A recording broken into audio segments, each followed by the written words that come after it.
We're looking at a deeply powerful story from our source material today, one that teaches us how to find some real purpose in our deepest, most aggravating frustrations. I mean, we've all been there, right? You have a perfectly laid out plan, and it just completely falls apart right in front of your eyes. It leaves you stressed, angry, just grasping for control. Well, if you've ever felt like that, you are absolutely going to want to listen closely to this one. Let's actually kick things off with this profound quote directly from our source material. It really sets the philosophical tone for everything we're about to talk about. If there are branches, then flowers and leaves will follow. It's so simple, but it captures this deeply embedded truth about trusting the natural process of life. Basically, if today is bad, tomorrow will bring good days too. It's asking us to trust the underlying structure even when we can't quite see the blossoms just yet. Just kind of keep this idea floating in the back of your mind as we go through the story. All right, let's get into section 1. A perfect plan interrupted. So meet our protagonist, Dr. Petnick. Picture the ultimate ultra-focused professional. He's incredibly successful, very wealthy, and of course, perfectly on schedule.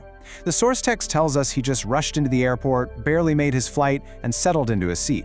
He actually opened up his laptop and smiled with this deep sense of relief as the plane took off. And why wouldn't he? He was on his way to a highly prestigious medical conference where he was the widely anticipated guest speaker. Literally hundreds of people were gathering just to hear his insights. He was in the absolute driver's seat of his life. Everything was exactly where it needed to be. But then, well, nature intervenes, and this timeline perfectly captures his escalating nightmare. Dark clouds aggressively cover the sky. Heavy rain starts rattling the aircraft. By evening, the captain gets on the intercom and announces the flight is being immediately diverted to the nearest airport because of severe weather. When they land, another passenger recognizes the famous doctor and suggests he can still make it to the conference city if he just rents a car. So as night falls, this incredibly tense 3-hour cab ride begins.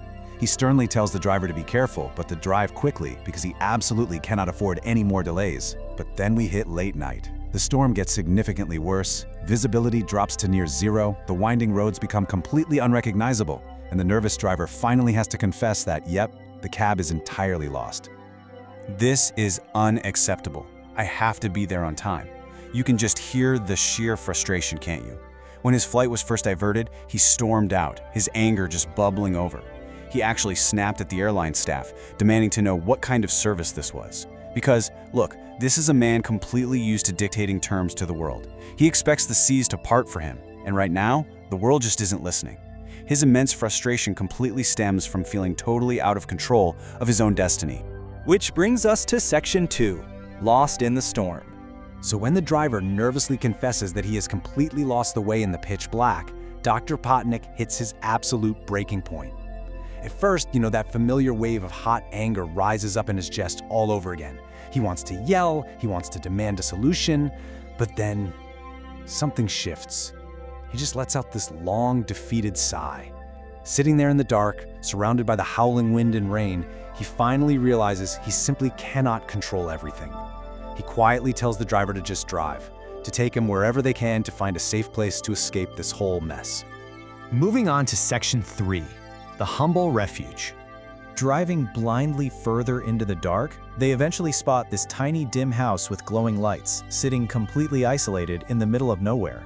Desperate, they decide to knock on the heavy wooden door to just wait out the storm. And I want you to think about the two entirely different worlds colliding in this exact moment. On one side, you have Dr. Patnick. Right now, he's defined by massive wealth, immense success, and this overwhelming, rigid need for control. And on the other side stands the kind but incredibly tired elderly woman who slowly opens the door. A woman defined by poverty, daily hardship, immense patience, and just an unwavering, quiet faith.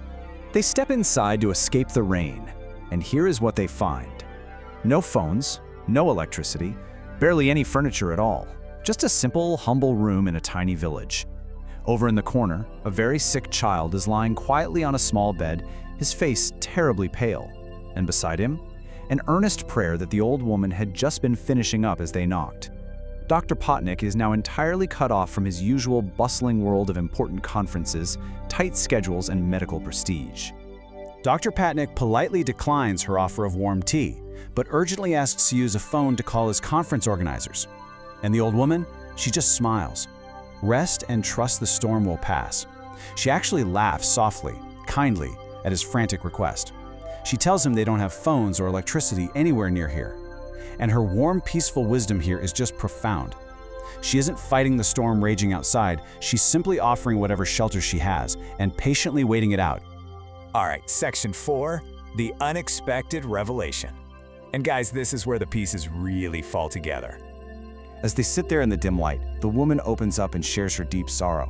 She explains that the sick little boy in the bed is her orphaned grandson. He is quite literally all she has left in the world. She tells these strangers that the local doctors couldn't help him at all, but they did give her one tiny sliver of hope. They told her about a very famous doctor in Delhi who specialized in this exact condition and could easily cure him. The catch? She's a very poor old woman, far too poor to ever afford the travel to the big city, let alone pay such a renowned doctor. So what was her daily solution? Her quiet, persistent prayer for God to send the famous Dr. Patnik from Delhi directly to them. I am Dr. Patnik. I mean, just imagine the absolute silence that falls over the room in that second. The breathtaking shock of it all. The source text describes how Dr. Patnik simply freezes in place. His eyes well up with heavy tears and his heart swells with overwhelming emotion as it all suddenly, violently snaps together for him. He slowly stands up, looks at the old woman, and tells her that her prayers have just been answered. Seriously, think about the entire sequence of events that had to happen for this to work out. The sudden, severe storm, the unexpectedly diverted flight, the poorly paved, entirely lost road in the pitch black of night. It all explicitly brought him right to her specific door. Dr. Patnik's deeply frustrating, chaotic setback, the very thing that made him so furiously angry just a few hours before, was actually a perfectly timed arrival for someone else's miracle. He had landed in a place he would never, ever have reached if his schedule had gone according to his own flawless plan. Which leads us to our final section, Section 5, Trusting the Divine Plan. So what are the real, practical lessons we can pull from this detour? First, embrace unexpected delays. What seems like a massive, infuriating setback might actually be a grander plan unfolding, leading you to something far greater than your original destination. Second, approach life with deep patience and humility. I mean, Dr. Patnik had to let go of his massive ego and his rigid schedule to even see the miracle standing right in front of him. Third, trust that a higher plan may be at work. Even in our toughest struggles, a reason and a path are constantly unfolding. And finally, remember that small acts of kindness and quiet perseverance create profound ripples of change. Every difficult situation, no matter how chaotic, might hold a hidden blessing or a chance to make a profoundly meaningful difference in someone else's life. Which leaves us with this one final thought for today. How will you handle your next unexpected detour? The next time your perfectly scheduled day is completely derailed by something entirely out of your control, I strongly challenge you to rethink your frustrations. Are you going to snap at the airline staff of your life? Or will you take a deep breath and maintain faith when your perfect plans are suddenly interrupted, trusting that the wild, unpredictable storm might just be guiding you exactly where you are needed most? Thank you so much for exploring this incredible story with me today. I really hope it completely changes the way you look at your next big detour.